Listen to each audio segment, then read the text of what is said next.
Hello दोस्तों, आज हम बात करेंगे कि प्रोसेसर क्या होता है। आपके लैपटॉप में, मोबाइल में, डेस्कटॉप में प्रोसेसर इतना इम्पोर्टेंट क्यों होता है। आपने सुना होगा जब भी आप कोई अपना मोबाइल या लैपटॉप डेस्कटॉप लेने जाते हैं तो आप पूछते हैं कि प्रोसेसर कौन सी जनरेशन का है, कितनी स्पीड है। तो मेन इसके पीछे क्या टेक्नोलॉजी वर्क करती है, कैसे प्रोसेसर को एक डिफ़ाइन किया जाता है कि ये बेस्ट प्रोसेसर है, इसकी स्पीड इतनी है तो इतनी स्पीड क्यों है। तो इसी तरीके की बहुत सारी बातें हम इस वीडियो में देखेंगे और मैं आपको बताऊंगा कि प्रोसेसर इतना इम्पोर्टेंट क्यों होता है। तो बने रहिए मेरे साथ इस वीडियो में और इस वीडियो को बिना पॉज फॉरवर्ड करे देखिएगा। तो चलिए स्टार्ट करते हैं।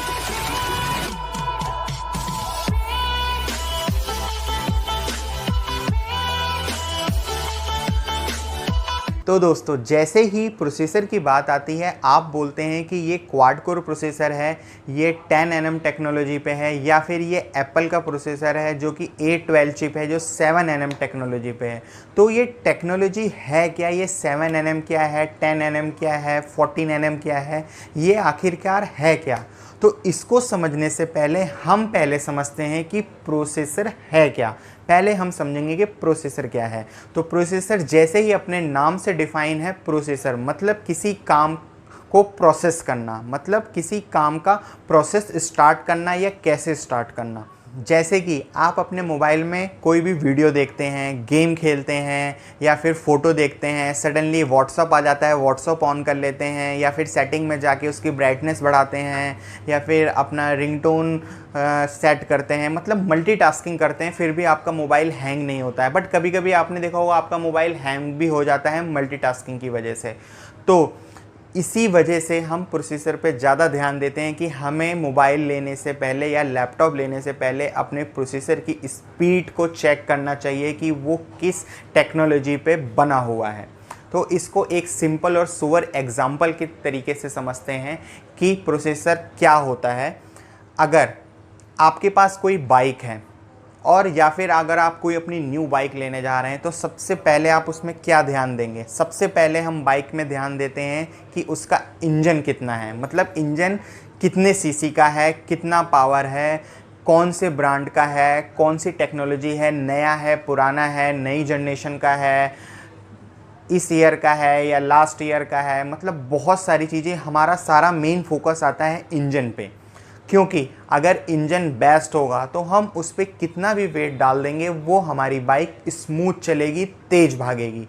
तो इसी तरीके से हम प्रोसेसर को भी ध्यान में रख के हमें मोबाइल या लैपटॉप को ख़रीदना चाहिए।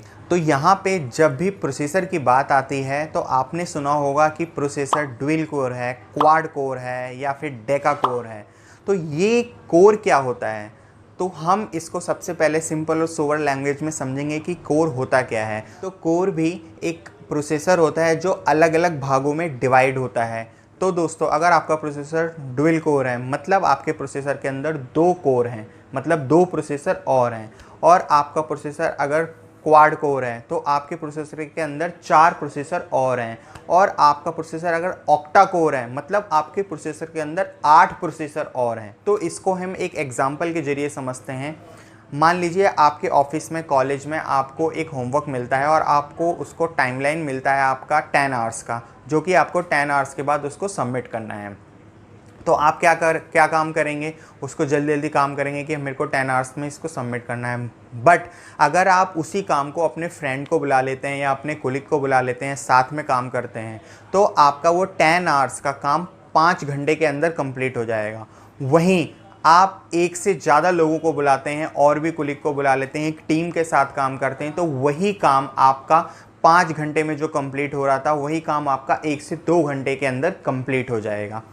तो यही बात प्रोसेसर के अंदर होती है। जब भी आपको मल्टीटास्किंग करनी होती है तो आपको ज़्यादा से ज़्यादा कोर की ज़रूरत होती है। मतलब कि जैसे ही आप डुअल कोर में जो काम करते हैं वो आपका सपोज दैट 2 घंटे में काम होता है या 10 मिनट में काम होता है, वही काम आपका ऑक्टा कोर में काम बहुत ही ज़्यादा जल्दी से होगा और आपका मोबाइल भी हैंग नहीं करेगा, आपका लैपटॉप, मोबाइल जो भी आपका बिल्कुल हैंग नहीं करेगा, वो स्पीड में काम करेगा। तो दोस्तों, बात करते हैं आपकी एनएम टेक्नोलॉजी क्या है, नैनोमीटर टेक्नोलॉजी है क्या। जैसे आपने देखा होगा कि एप्पल ने अपना A12 7 nm टेक्नोलॉजी चिप निकाला हुआ है, मतलब कि एप्पल ने अपना A12 चिप निकाला है जो कि 7 नैनोमीटर टेक्नोलॉजी पे बेस है। तो कोई भी टेक्नोलॉजी तैयार करने से पहले उसका आर्किटेक्चर बनाया जाता है, उसका डायग्राम बनाया जाता है। तो यहाँ पे हम एनएम टेक्नोलॉजी मतलब नैनोमीटर टेक्नोलॉजी को समझने के लिए हम पहले समझेंगे कि नैनोमीटर टेक्नोलॉजी में बहुत सारे ट्रांजिस्टर लगे होते हैं, मतलब कि हज़ारों लाखों करोड़ों ट्रांजिस्टर लगे होते हैं जो कि इसका डायग्राम डिफ़ाइन करते हैं, मतलब कि इसका एक गेट डिफ़ाइन करते हैं कि ये इतना गेट है। जितना ही पतला गेट होगा, जितनी ही नैनोमीटर टेक्नोलॉजी कम होगी किसी के अंदर, किसी भी प्रोसेसर के अंदर नैनोमीटर टेक्नोलॉजी कम होगी, उस प्रोसेसर की स्पीड उतनी ही ज़्यादा फास्ट होगी। जैसे कि आपने सुना होगा स्नैपड्रैगन प्रोसेसर है, उसकी स्पीड अगर 845 है और वो 10 nm टेक्नोलॉजी पे है, तो आप सोच सकते हैं वो कितना पावरफुल होगा, क्योंकि उसकी nm टेक्नोलॉजी बहुत ही कम है। और यहाँ पे जब एप्पल ने मार्केट में अपना A12 चिप जो कि 7 nm टेक्नोलॉजी पे निकाला, तो आप समझ सकते हैं कि 10 nm टेक्नोलॉजी से भी फास्ट होगा वो, क्योंकि मैंने बताया जैसे ही nm टेक्नोलॉजी में, नैनोमीटर टेक्नोलॉजी में जितनी नैनोमीटर कम होगा, मतलब कि जितना भी 14 होगा, 12 होगा, 10 होगा, 7 होगा, जितना भी ये कम होता जाएगा उतनी भी प्रोसेसर की स्पीड फास्ट होती जाएगी। तो दोस्तों आशा करता हूँ कि आपको अब कोर में, प्रोसेसर में और एनएम टेक्नोलॉजी में सारा फंडा क्लियर हो गया और अच्छे से समझ आ गया होगा। अगर आपको ये अच्छे से समझ आ गया है तो जल्दी से लाइक बटन प्रेस करिए, कमेंट भी करिए, और अगर आप मेरे चैनल पे फर्स्ट टाइम आए हैं तो इसको सब्सक्राइब भी करिए और बेल आइकन को प्रेस करना मत भूलिएगा, ताकि आपको नेक्स्ट टाइम ऐसे ही टेक्नोलॉजी से रिलेटेड वीडियो आपसे मिस ना हो। तो मिलते हैं नेक्स्ट वीडियो में। मैं हूं अजय ठाकुर, आप देख रहे थे द डिजी लाइव, बोले तो डिजिटल ज्ञान।